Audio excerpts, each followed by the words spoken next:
মমতা বন্দ্যোপাধ্যায় যদি কংগ্রেসে যান, কংগ্রেসকে দেওয়ার মতো মমতা বন্দ্যোপাধ্যায়ের কাছে এই মুহূর্তে খুব কিছু অবশিষ্ট নেই। ভারতীয় রাজনীতির ক্ষেত্রেও কংগ্রেসের শক্তি বৃদ্ধি হবে বলা যায়। রাজনীতিটা রসায়নের খেলা, এটা পাটিগণিতের খেলা নয়। মমতা বন্দ্যোপাধ্যায়ের হাত শূন্য হয়ে যাচ্ছে। তৃণমূল এখন কার্যত দু ধরনের তৃণমূল রয়েছে, একটা ঋত তৃণমূল আর একটা মৃত তৃণমূল।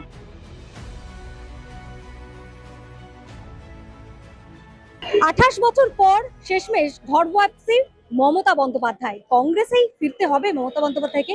আপাতত সোনিয়া গান্ধী কিন্তু আহ্বান জানিয়েছেন, পশ্চিমবঙ্গ প্রদেশ কংগ্রেস সভাপতি হওয়ার একেবারে অফার দিয়েছেন মমতা বন্দ্যোপাধ্যায়কে। আমাদের সঙ্গে রয়েছেন বিশিষ্ট সাংবাদিক অর্ক ভাদুরী, তার সঙ্গে কথা বলবো। বলাই হয়ে থাকে যে রাজনীতি সম্ভাবনাময় শিল্প, কিন্তু এতটাও কি ভাবা গিয়েছিল? যদিও আমরা প্রশ্ন তুলেছিলাম বারবার, যখন তৃণমূলে এই ভাঙনের সুর আমরা দেখছি, যে মমতা বন্দ্যোপাধ্যায় কি তাহলে এবার কংগ্রেসে ফিরবেন? এই পরিস্থিতি কিভাবে দেখছেন? এখনো পর্যন্ত এটা কনফার্ম নয় যে মমতা কংগ্রেসেই ফিরছেন। Mamata all India vice president হচ্ছেন, পশ্চিমবঙ্গ কংগ্রেসের প্রেসিডেন্ট হচ্ছেন। এগুলো এখনো পর্যন্ত কংগ্রেসের পক্ষ থেকে অফিসিয়ালি কিছু বলা হয়েছে বলে আমি জানি না, বা তৃণমূল কংগ্রেসের পক্ষ থেকেও এইটা নিয়ে কিছু বলা হয়েছে কিনা জানি না। কিন্তু আমি দেখলাম যে কুণাল ঘোষ, তার কথা শুনলাম, তিনি সম্ভাবনাকে উড়িয়ে দিচ্ছেন না। শুভঙ্কর বাবু এবং অধীর রঞ্জন চৌধুরী তারাও এই সম্ভাবনাকে উড়িয়ে দিচ্ছেন না। এটা খুব ইন্টারেস্টিং আমার কাছে। মমতা বন্দ্যোপাধ্যায় কংগ্রেসে ফিরবেন কি ফিরবেন না সেটার চেয়েও বেশি গুরুত্বপূর্ণ যে ক্ষমতা থেকে চলে যাওয়ার মাত্র এক মাসের মধ্যে একটা রাজনৈতিক দল এরকম টুকরো টুকরো হয়ে গেল। এটা বাংলার রাজনীতিতে নজিরবিহীন একটা ঘটনা। এরকম অবস্থা বাংলার রাজনীতিতে কখনো হয়নি। 67 সালে টানা 20 বছর শাসন ক্ষমতায় থাকার পর কংগ্রেস ক্ষমতা থেকে বিদায় নিয়েছিল, যুক্তফ্রন্ট সরকার তৈরি হয়েছিল, কংগ্রেস কিন্তু ছিল। 72 সালের নির্বাচনের কথা আমরা জানি। বামপন্থীরা অভিযোগ করেন যে প্রহসনের নির্বাচন, সেই নির্বাচনের পরেও কিন্তু বামপন্থীরা ছিলেন। 77-এর পরে কংগ্রেস বিরোধী রাজনীতি করেছে, 2011-র পরে বামপন্থীরা বিরোধী রাজনীতি করেছেন।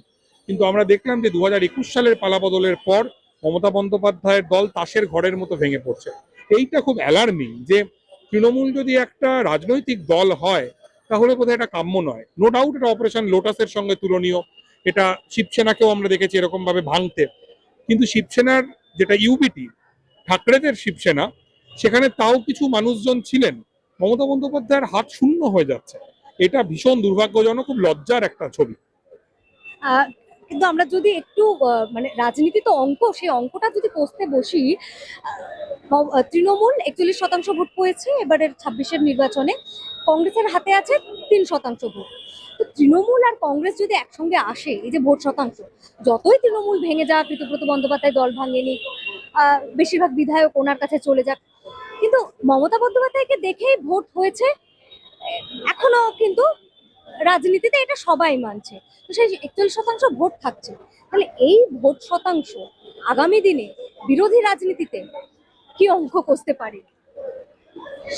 অবশ্যই সেটা একটা ইম্পর্টেন্ট অঙ্ক, কিন্তু প্রথম কথা হচ্ছে রাজনীতিটা রসায়নের খেলা, এটা পাটিগণিতের খেলা নয়। 40 আর 3 যোগ করলে 43 হয়, 43 হওয়া মানে আমি সেখানে বিজেপির থেকে 5 কম থাকছে, এবার 5 তুলতে হবে। আর এই যে কংগ্রেস আর তৃণমূলের যদি ভোট এক জায়গায় আসতে হয়, তার জন্য মমতার তো তৃণমূল তুলে দিয়ে কংগ্রেসে ঢোকার কোনো প্রয়োজন নেই। কংগ্রেস আর তৃণমূল জোট করলেই তো হয়ে যায়, তারা তো ইন্ডিয়া জোটের শরিক। কাজে এই আমার কাছে এই কথাগুলোর খুব অর্থবহ কিছু নয়। মমতার সামনে আমার ধারণা অপশন কমে আসছে, বিকল্প কমে আসছে। দেখুন, বিজেপি 1 মাসের একটু বেশি সময় রাজ্যে ক্ষমতায় রয়েছে। এটা একটা হানিমুন পিরিয়ড, মধুচন্দ্রিমার সময়। কিন্তু শুভেন্দু অধিকারীর সরকার দ্রুতই সেই হানিমুন পিরিয়ড পেরিয়ে গেছে। আপনি দেখবেন হকার উচ্ছেদের বিরুদ্ধে মিছিল হচ্ছে, আরো বিভিন্ন ইস্যুতে মিছিল হচ্ছে, বিরোধীরা রাস্তায় নামছেন। কিন্তু এই বিরোধী কারা? 80 জন এমএলএর দল তৃণমূল কংগ্রেস কোথাও নেই। বামপন্থীরা রাস্তায় নেমে প্রতিবাদ করছেন।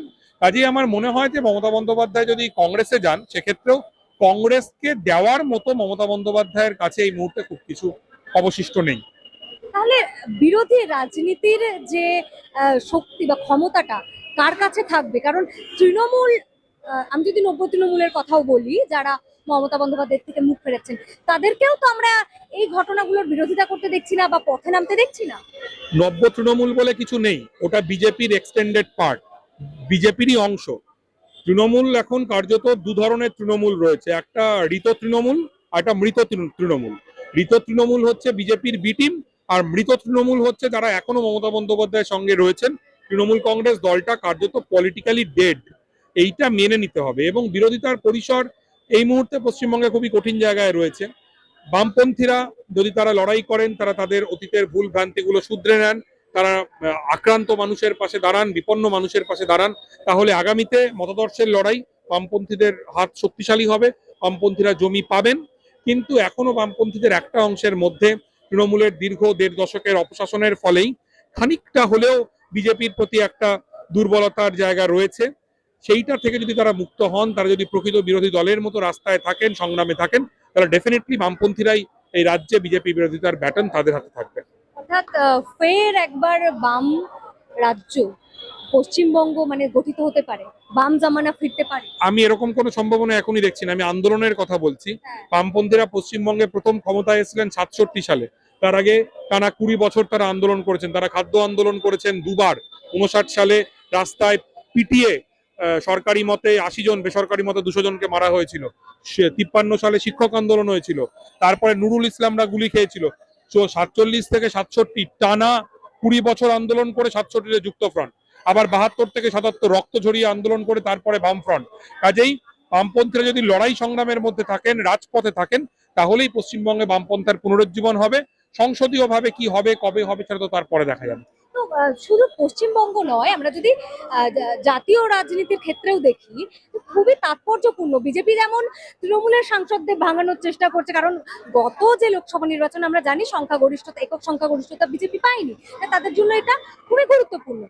অন্যদিকে তো কংগ্রেসও সংসদে সেক্ষেত্রে শক্তি বৃদ্ধি করবে যদি মমতা বন্দ্যোপাধ্যায়, যে সাংসদরা তার সঙ্গে রয়েছেন, তারাও মমতা বন্দ্যোপাধ্যায় কংগ্রেসে আসলে তারাও কংগ্রেসের সঙ্গে আসবে, এবং তাহলে কংগ্রেসের সাংসদ সংখ্যা বৃদ্ধি পাবে। অর্থাৎ সর্বভারতীয় রাজনীতির ক্ষেত্রেও কংগ্রেসের শক্তি বৃদ্ধি হবে বলা যায়। প্রথমত মমতা বন্দ্যোপাধ্যায়ের সাথে এখন কতজন সাংসদ রয়েছেন আমি জানি না। সংখ্যাটা 4 না 5 না 6 না 7 না 8 আমি জানি না। কিন্তু তৃণমূলের অধিকাংশ সাংসদ যারা, প্রায় 20 জন সাংসদ, তারা তো মমতা বন্দ্যোপাধ্যায়ের সঙ্গে নেই। কাজে এক্ষেত্রে কংগ্রেসের বিপুল শক্তি বৃদ্ধি হবে এরকম সম্ভাবনা আমি দেখছি না।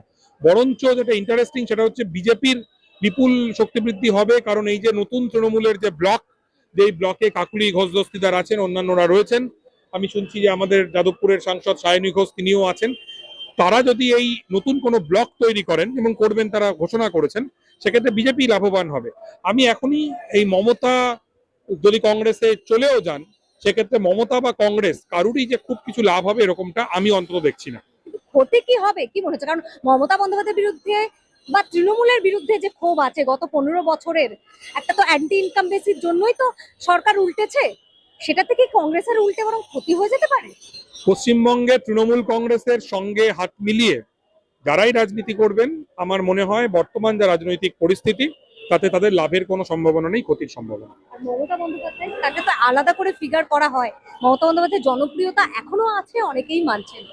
মমতা বন্দ্যোপাধ্যায় নিঃসন্দেহে বাংলার সবচেয়ে জনপ্রিয় নেত্রী ছিলেন। তিনি বাংলার মানুষের দিদি ছিলেন।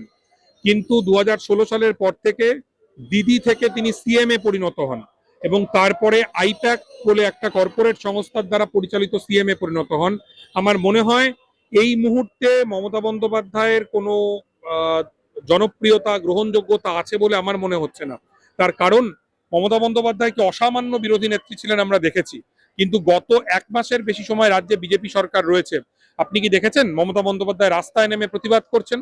তিনি দেখলাম ঘর রং করছেন, সাংস্কৃতিক অনুষ্ঠান করছেন, এইরকম। এই মমতা বন্দ্যোপাধ্যায়ের এই মুহূর্তে যে কোনো রাজনৈতিক গ্রহণযোগ্যতা আছে এরকমটা আমার অন্তত মনে হচ্ছে না।